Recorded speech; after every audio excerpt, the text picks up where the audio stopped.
Hello, everybody. We're back here at the ACC Kickoff. We have Gary Kilton with us, the CEO of the Peach Bowl. The Chick-fil-A Kickoff, coming up, but also the semifinal of the national playoffs for the college football. So, Gary, let's talk about this. You started this back in 2008 with Clemson and Alabama every year at SEC versus an ACC school. Just talk about it. Seems like every year it's a good matchup between two good schools, and this year you got Georgia and North Carolina, and next year you got two of them on Thursday and a Monday. Well, the great thing is we're sold out, which is fantastic to have the first sellout of all the neutral site games this year, and to have two top 20 teams like Georgia and North Carolina. It's going to be an electric atmosphere in the Georgia Dome. And then later in this year, so we bookend the season, we start the season there. We end the season with the Chick-fil-A Peach Bowl, which will have the national semifinal game. So the biggest game that's ever been played in Atlanta, college football-wise, will take place December 31st. So the national championship game goes through Atlanta this year. And next year, we've got Florida State and Alabama opening up the new $1.6 billion Mercedes-Benz Stadium. Yeah, I heard about that. On Saturday. It's going to be the best stadium in the world, state-of-the-art. And then on Monday, we've got Georgia Tech, Tennessee. And then January 1st, we'll have our Chick-fil-A Peach Bowl with two top 10 teams. And then a week later, we got the national championship game of college football. So for 2 years, there's no doubt in our mind that, that Atlanta is the college football capital of the world. Yeah, come on down to the hot Atlanta, and hopefully it'll be not that hot in January. It'll be average temperature 60 degrees. Yeah, about that. And then we got the College Football Hall of Fame, right? Which, if you haven't been to, you need to come see the College Football Hall of Fame. It's totally immersive and interactive experience that is wonderful. Yeah, talk about this game coming up, the kickoff. Seems like this is Georgia's second time playing, and NC State's North Carolina's second time. Are you guys going to try to get different schools, like maybe a Miami taking on maybe Tennessee, a rematch, or Miami versus LSU? Because I know last time Miami played LSU in Atlanta, it kind of ended a little bad for Miami. That they wanted not just rain outside. So just talk about these schools. How do these schools contact you? Do they just look at you like, hey, we want to do it, or how's that process go? Well, it's been like a Rubik's Cube. You've got to reach out to a lot of ADs and a lot of coaches to find out who has opening in their schedule, who wants to play who. And so we talked to a lot of people. We've got some great relationships. We've been blessed to be in it for a long time. And now the interesting thing, we've got ADs calling us because in the College Football Playoff Selection Committee, they look at your conference. Obviously, you got to win your conference, but they look at who you played outside your conference and whether you won that game. And if you're playing a ranked opponent on a neutral site and you've won the game, it gives them a differentiation point when it gets time to who to select to put in the college football playoffs. So, it's been really interesting to see the growth of this game. Coaches want to play in it because they can learn about their team early enough where they can fix some things to get ready for their regular season. And that's important. The other thing coaches like is in the off season, in the spring and summer, they can really get their kids focused in their intensity of their workouts. Rather than them playing a nondescript team in their first game, they're playing a ranked opponent on the biggest stage on national TV on ESPN. So that really gets the kids focused on their off-season workouts. Gary, one of the things that really impressed me the last time we talked, it's been a few years, but you mentioned to us that this is just more than a football game, and I said this is kind of a bowl atmosphere, it's a family kind of atmosphere. Can you talk about some of the events besides the College Football Hall of Fame, which obviously is a great draw? We have not been there ourselves, but what else surrounds the actual game? Yeah, you're exactly right. We tried to create a celebration of college football to kick off the season. So Tuesday we start with a kickoff luncheon where we'll have Bill Hancock will be there from CFP. We'll have some ADs there talk about college football. Brad Nessler, Tony Barnhart will outline the season. And then we're bringing back Hall of Famers from Georgia and North Carolina, but other Hall of Famers to celebrate the kickoff of college football. And then, so we'll have an event at the College Football Hall of Fame. Then before the game, we have Tailgate Town outside, and we have fan zone inside the Congress Center, where the teams will actually walk through their fans going into the Georgia Dome. So we've created a celebration of college football that week, and it's unlike any other place, in the country when you can come to the Chick-fil-A kickoff game. It's certainly an unbelievable way to start the season. I remember when I went, I believe it was the first year when we had Virginia Tech, Alabama. Oh, yeah. My first time at the Georgia Dome and my first time actually seeing Alabama play. And if you haven't been to the Georgia Dome, sports fans, football fans, it is a great place to see a football game. And Gary, you've always been so gracious with your time. Let me just ask you, you mentioned earlier that about kind of the selection process and what goes into this, reaching out. It seems to me, if I was an AD, knowing the history, that I would want to play in this kind of game. Is that the kind of sense you get from these universities, that they want to? I mean, obviously they have to do the scheduling, and I know a lot goes into that. But right. How did North Carolina and Georgia, I mean, two very good programs, I mean, just so happened, I mean, hey, we're not going to complain about a top 20 matchup in week 1 because so many other teams, they play what we call cupcakes. But how did that come to fruition? Well, it's very astute of you to point that out, because there are coaches and ADs that want to play in this game because of not only the CFP selection committee process now, similar to basketball, when the NCAA a few years ago said, hey, look, if you want to get in the NCAA, go schedule a tough schedule. Now that's happened in college football with the selection committee.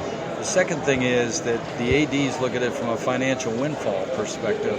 We're paying $4.7 million on average, which will net a team more than it can make at a home game. So there's the financial win.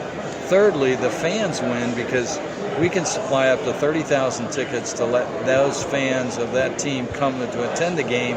And if they can't attend it, like you just pointed out, they're able to stay at home and see a good, 2 ranked top 20 teams play on national TV. So, for all those reasons, it works. And, we just hit on something that's been really good for college football. It's been really good for us in Atlanta. And I think it was one of the reasons why we were selected as a Chick-fil-A Peach Bowl to play in the college football playoff, because the commissioners saw that we were giving back to college football. We moved the College Football Hall of Fame to Atlanta, which we gave back to college football. And lastly, through the bowl game, we give, and through Peach Bowl Inc., through the bowl game and through Chick-fil-A Peach Bowl and Chick-fil-A Kickoff game, and our golf tournament, the Chick-fil-A Peach Bowl Challenge, we give $19.8 million since 2002 back to communities in charitable and scholarship donations. Last year, we gave $1.58 million back. It could have fallen to our profits, but we feel impinged upon us in our mission to give back, and we do so gladly and humbly. Wow, ACC Media Day 2016, you and Recreate, along with Chris Heidel, Herb FM Sports, joining us, Gary Stokin, President and CEO of the Chick-fil-A Peach Bowl. Seems like you're making a difference on the field for sports fans and off the field, so we commend you for that. Thank you. Yeah, I was looking at the last year, the football game between the Peach Bowl game between my Knowles and Houston. I had to work. I was very upset. I didn't see the game. Still recovering from that.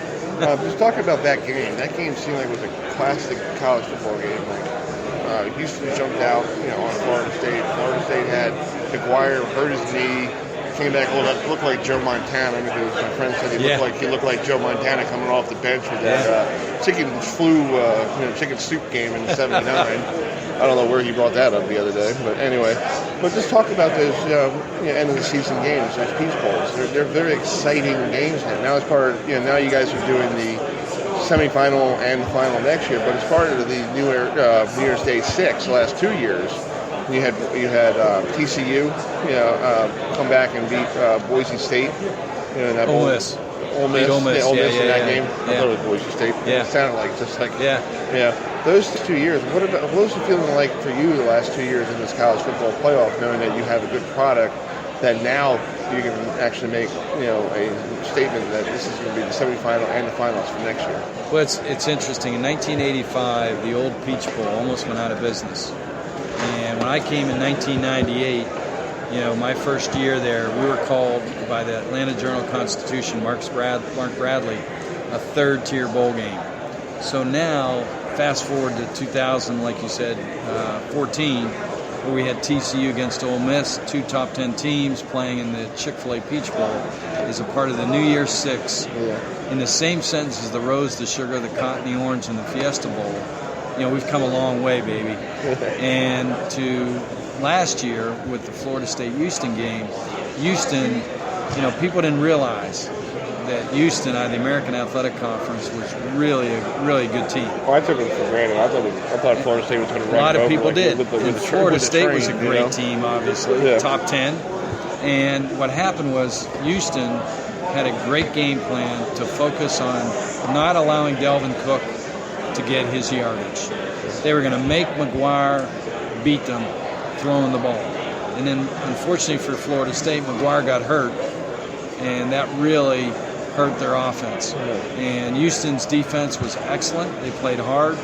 Their quarterback, Greg Ward, who will be up for a lot of awards this year, is a game changer.